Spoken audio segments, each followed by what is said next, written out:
Valentine's Day is here, which means the internet is about to become one giant couple's photo shoot, and I'm not ready for that. So instead, we're doing something objectively better. The top 10 most heartfelt, emotional, and love-based Barney moments. Because nobody did love like my goat, Barnington. And yeah, I know Barney's the simple little kid show compared to shows like Sesame Street, which are known for how they tackled certain topics. But don't get it twisted. This franchise has multiple moments that still hit like a truck in the feels. Also, most of these were submitted by the Deskies, so if you hear your name, congratulations, you've caused me emotional misery. I'll tell you how to submit for future videos at the end. So, happy Valentine's Day, and welcome to the Barney Desk.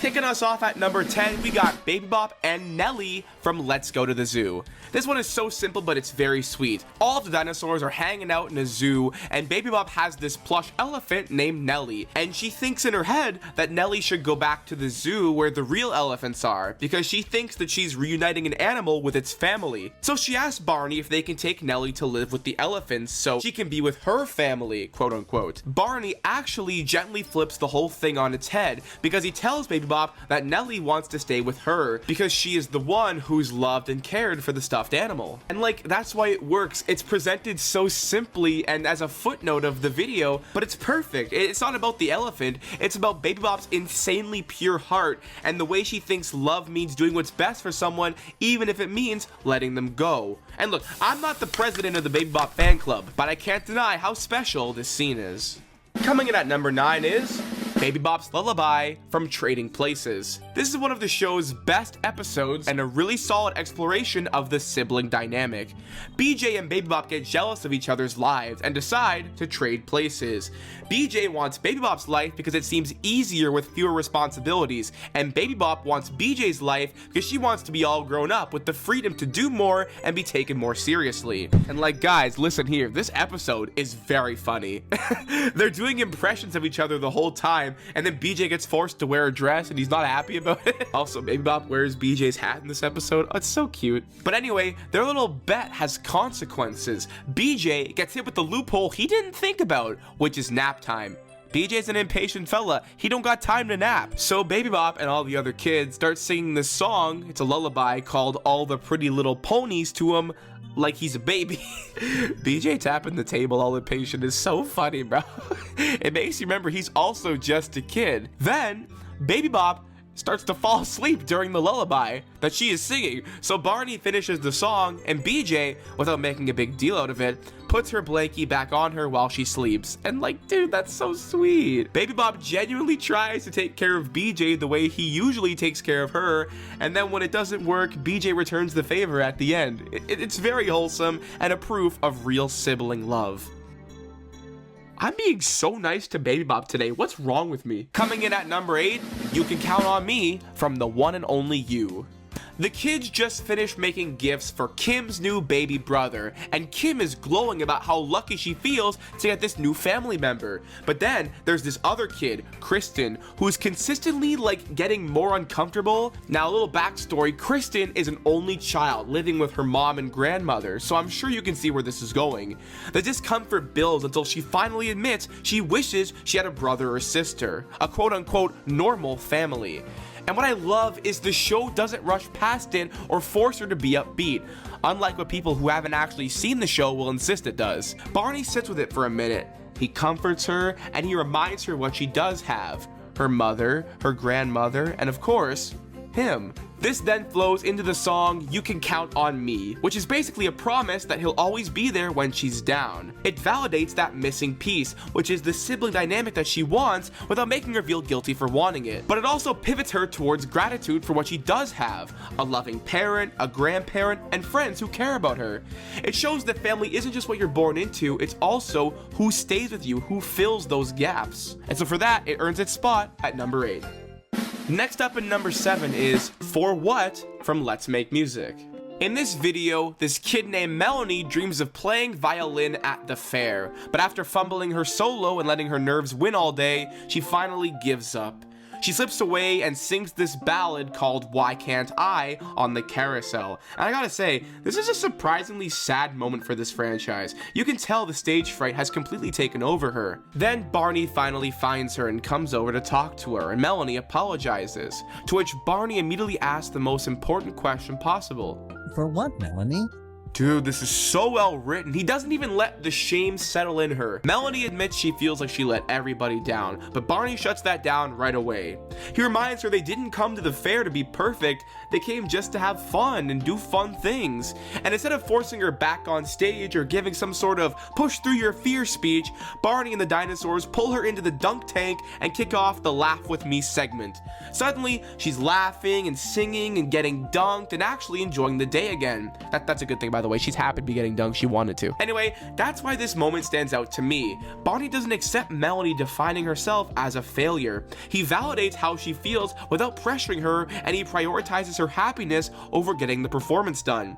It's a really good message about how your worth isn't tied to how well you can perform at things. And in a video full of great moments, especially for this stage of the franchise, this one gets me every time. Coming in at number 6 is Cody's Change of Heart from Barney's Great Adventure.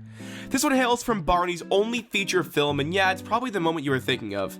I mean, if you're a Barney fan. If not, welcome. Nice to meet you. Please stay. If you're unfamiliar, the main character of this film is Cody, the too cool older kid whose little sister loves Barney. He mocks her imagination, refuses to participate, and acts like Barney isn't real even when Barney is standing right in front of him. He's consistently cynical towards the purple guy. Then cut to the end of the film when they're in the barn at night and everything is calmed down and the rest of the characters are preoccupied. Cody walks up to Barney and finally drops the act. I was a big doofus before, and I think you're pretty cool.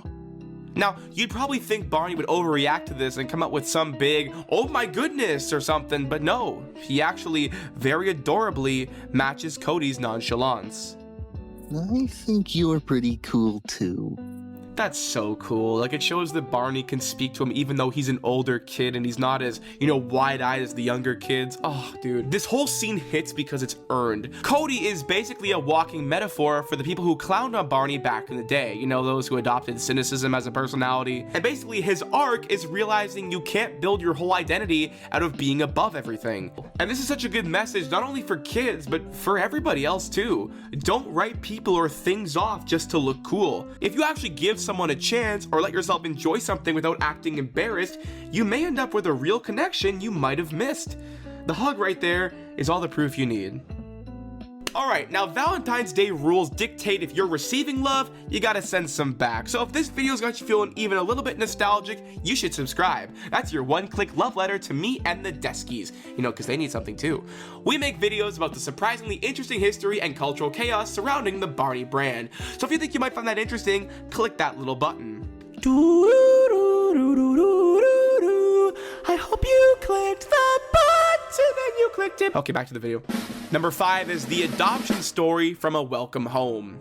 The episode starts out with one of the kids' dogs having puppies, and she's stressed because she can't keep them all. The problem is simple but heavy. If they don't find homes for the puppies, they might end up at a shelter.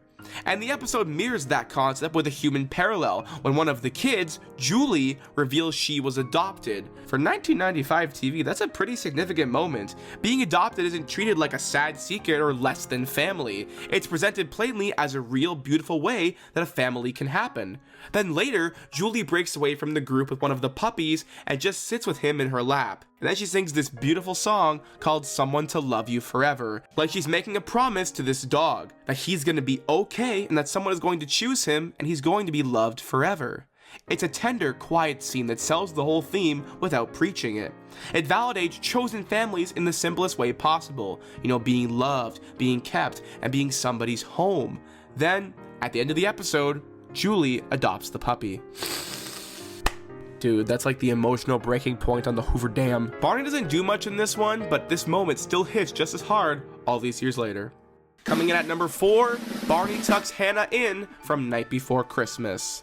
It's late on Christmas Eve, and after all their adventures and the rest of the kids head home, the main kid character Hannah realizes she forgot to get Barney a Christmas present. Barney doesn't even let her spiral, he just begins talking.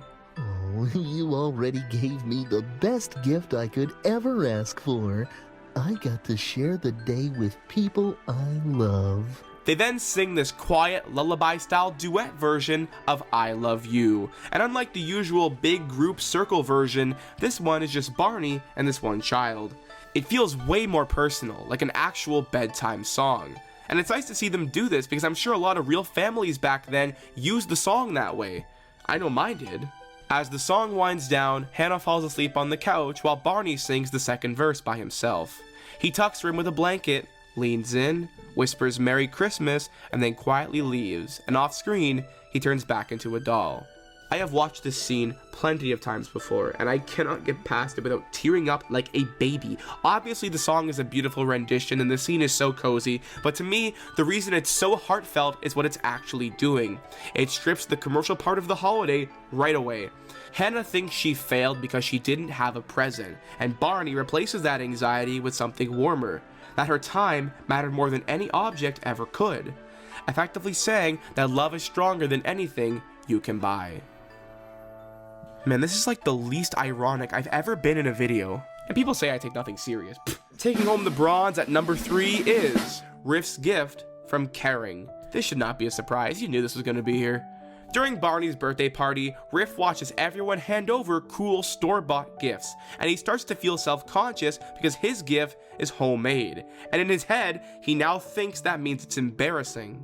I can't give this to Barney. It's silly. Oh, why can't I do anything right? He steps away from the party, throws away his gift, and sings Why Can't I, which we talked about briefly earlier in another moment, but man, it's honestly such a heavy song for a Barney episode. The lyrics are full of self-doubt and the fear that everyone else is getting life right while you're stuck messing up. And that's what makes this hurt. Riff is such a lovable character. He's gentle, he's creative, he's sensitive in a way that feels real. So to watch him genuinely believe that he's not good enough and that his effort is embarrassing it's just heartbreaking, man. Barney notices that Riff is missing and comes outside to find him by the pond, Troy Bolton monologuing. Barney appears in the reflection of the water and gently puts a hand on Riff's shoulder. Riff?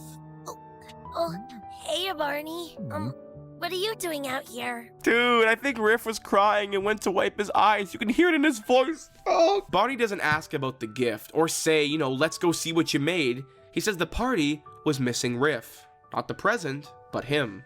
Suddenly, the rest of the gang bursts outside and Barney goes to leave. Aren't you coming, Riff? Oh, I don't think so. Oh, I'd really like you to come back to my party.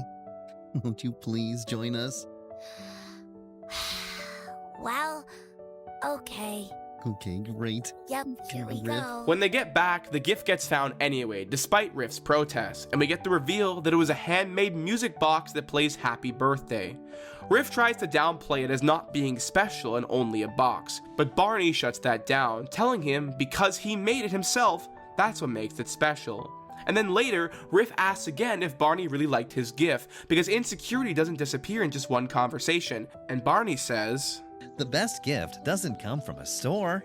The best gift comes from your hearts." Bro! This is such a good moment from the show, because we just watched Riff, one of the sweetest, most creative characters, genuinely believe he isn't enough.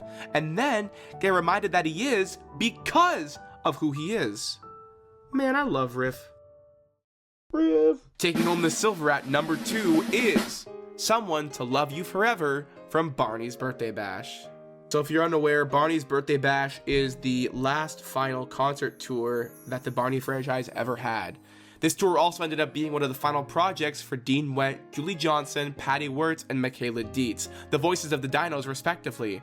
For many fans in the audience and the cast and crew, this was a goodbye to the franchise as they knew it. Right before the moment we're going to be talking about, the little dinosaurs perform the song What I Like About You, where they take turns telling Barney what they love about him. It's a fun, dancey, nice song, but instead of responding with a simple thank you, Barney then sings Someone to Love You Forever. Brother! This song appears twice on the list and it still hits me in the feels. Oh my god. By this point in 2010, the song hadn't been used in a literal decade, so bringing it back for the finale tour feels like a deliberate nod to the people who grew up with this show. Dean also gives an emotional vocal performance here, so, thanks for that, Dean. Oh, but if that wasn't enough, this is followed up with the song Together With You, and during that song, the music swells down, and Baby Bop asks Barney what he wished for.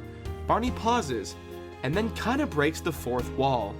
I wish that our friendship would never end, and it never will, as long as you remember, I'm always here, just as close as your imagination. That's not just dialogue to the characters on stage, that's directly to the audience, to the kids, and to the now adults who grew up with him. This whole moment with the song and the speech reframes what's happening, because Barney began as an imaginary friend in your mind, and here, at the very end, he essentially says, I'm going back there. I'll always love you forever. You don't need to see him on a stage or a TV show or a live tour. You just need your imagination. That's why it's such a smart, tear-jerking finale. It's dignified and loving and intentional. It feels like the actor saying goodbye to the character and the character saying goodbye to the fans. And for a franchise built on imagination and friendship, that's kind of the perfect ending. But what could possibly top Barney's final speech on the farewell tour? What moment could feel bigger than him looking at a crowd in 2010 and saying he's always as close as your imagination? How about the first time he ever did it? This comes from the very first Barney concert in 1991, before PBS, before Barney and Friends, before the mid-90s cultural explosion. For a lot of kids, this tape was their introduction to the character, and it became one of the most watched, most circulated tapes in the entire franchise. Near the end, Barney's alone on stage, and he starts talking to the audience, and I'm just going to show you the clip because it does a better job of explaining than I ever could. This concert has been the most fun a dinosaur could ever have, but it's time for us to go now. You know, when a dinosaur has friends like you, it's like having a great big family. That makes me feel welcome wherever I go. We have to go wherever kids are using their imaginations. Remember, if you wish real hard, I'll be there. Let's all hold hands now and sing I Love You. It's my very favorite song. Wow. That is just... wow. I don't know where to start. I think a part of what makes this work so well is the flip of the relationship. In this moment, Barney isn't only welcoming kids into his world, he's thanking them for welcoming him into theirs. Despite always telling them how special they are, he's letting them know how special they make him feel. He treats that connection like it's real because for those kids, it is. He meets that emotion head on, and that's what turns a goodbye into something comforting instead of sad. He hands the power back to those kids like, I'm not gone. I exist wherever imagination exists. I'm something you don't lose. I will love you forever. And even now that we're all grown up, it still hasn't changed. Barney is still there, and Barney still loves all of us. And I can't think of a better moment that encapsulates that than this. And those are the top 10 most heartfelt, emotional Barney moments. Guys, I gotta tell you, I cried several times when researching and writing this script, and also while recording it. And then I kept making mistakes in the editing process because my vision got blurry. Anyway, I know I missed somebody's personal number one, so drop your most heartfelt Barney moment in the comments. I want to hear the ones that get you every single time. Now, most of these moments were submitted by the Deskies in our Discord server. If you want to be featured in a future video like this, you can hit join and become a Deskie and join us over there, alongside so many other cool perks. I do callouts for submissions there, and I'm always looking for moments I forgot or episodes I haven't revisited in a while. So if that seems like your kind of thing, you should head over there. Anyway, happy Valentine's Day. I've been the Barney Desk, and thanks for watching.